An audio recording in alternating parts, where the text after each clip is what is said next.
dressé avec véhémence contre cette leçon de mon père riche. Pour les gens pauvres et de la classe moyenne, l'épargne est une religion. Ils y voient ce qui les sortira de la pauvreté et les protégera d'un monde cruel. Pour de nombreux individus, comparer les épargnants à des perdants relève du sacrilège. La leçon: une image vaut 1000 mots. Juste jetez un coup d'œil au graphique illustrant l'évolution de l'indice Dow Jones sur une période de 120 ans et vous comprendrez pourquoi et comment les épargnants sont devenus des perdants. Le graphique montre qu'il y a eu 3 grands cracks au cours des 10 premières années de ce nouveau siècle. Le premier crack, celui des sociétés.com, est survenu en l'an 2000. Le deuxième et le troisième sont la crise immobilière de 2007 et la crise bancaire de 2008. Le monstrueux crack de 1929. Lorsqu'on compare les 3 premiers cracks du XXIe siècle au grand crack de 1929, on a une meilleure idée de l'ampleur de ceux-ci. On actionne la planche à billets. Après le grand crack, le gouvernement américain et la Réserve fédérale ont commencé à imprimer de l'argent au secours des riches. Entre les années 2000 et 2016, sous prétexte de sauver l'économie, les banques du monde entier ont réduit les taux d'intérêt et ont imprimé de l'argent. Alors que nos dirigeants voulaient nous faire croire qu'ils sauvaient le monde, ce sont en réalité les riches qui se sauvaient eux-mêmes et jetaient les pauvres et la classe moyenne au lion. De nos jours, dans de nombreux pays, les taux d'intérêt se situent sous le zéro, et c'est la raison pour laquelle les épargnants sont des perdants. Aujourd'hui, les plus grands perdants sont les pauvres et la classe moyenne, ces gens qui travaillent pour l'argent et qui épargnent. Leçon de mon père riche, votre maison n'est pas un actif.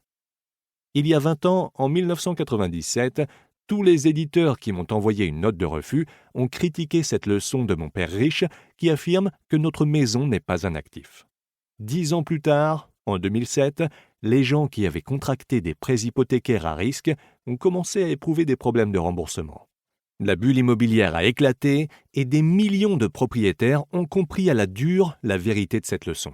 Leur maison n'était pas un actif. Le vrai problème: la majorité des gens ignorent que le krach immobilier n'en est pas vraiment un.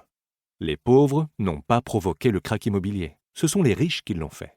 Les riches ont créé des instruments financiers structurés appelés dérivés, des produits que Warren Buffett a qualifiés d'armes financières de destruction massive. Lorsque ces armes ont commencé à exploser, le marché immobilier s'est effondré et le blâme a été jeté sur les pauvres et les emprunteurs hypothécaires. En 2007, la valeur de ces produits financiers dérivés était estimée à 700 billions de dollars. Aujourd'hui, leur valeur est estimée à 1,2 quadrillion de dollars. Autrement dit, le vrai problème n'a fait que grossir. Rien n'a été réglé. Leçon de mon père riche: pourquoi les riches payent moins d'impôts? Il y a 20 ans, quelques éditeurs ont critiqué Père riche, Père pauvre parce que j'y révélais comment et pourquoi les riches payent moins d'impôts. L'un d'eux a même affirmé que cette leçon était illégale. 10 ans plus tard, en 2007, le président Barack Obama briguait un second mandat devant son adversaire, le gouverneur Mitt Romney. Lorsqu'on a su que le président Obama versait au fisc environ 30% de son revenu et que le gouverneur Romney n'en versait que 13%, la campagne de Romney s'est engagée sur une pente descendante qui allait lui coûter la présidence. Et encore une fois, les impôts ont été au centre de la campagne présidentielle américaine de 2016.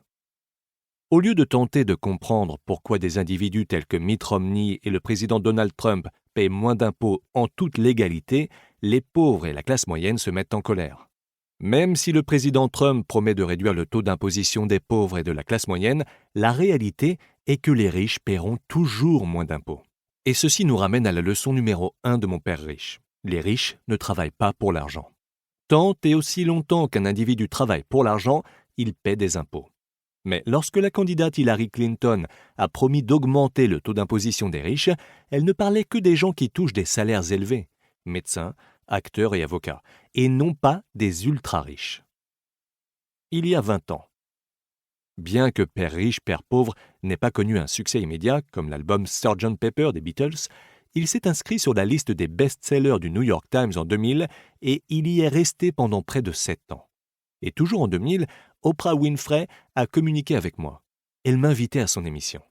J'ai passé 1 heure entière sur son plateau et, comme on dit, le reste appartient à l'histoire. Père riche, Père pauvre est devenu le best-seller numéro 1 en matière de finances personnelles.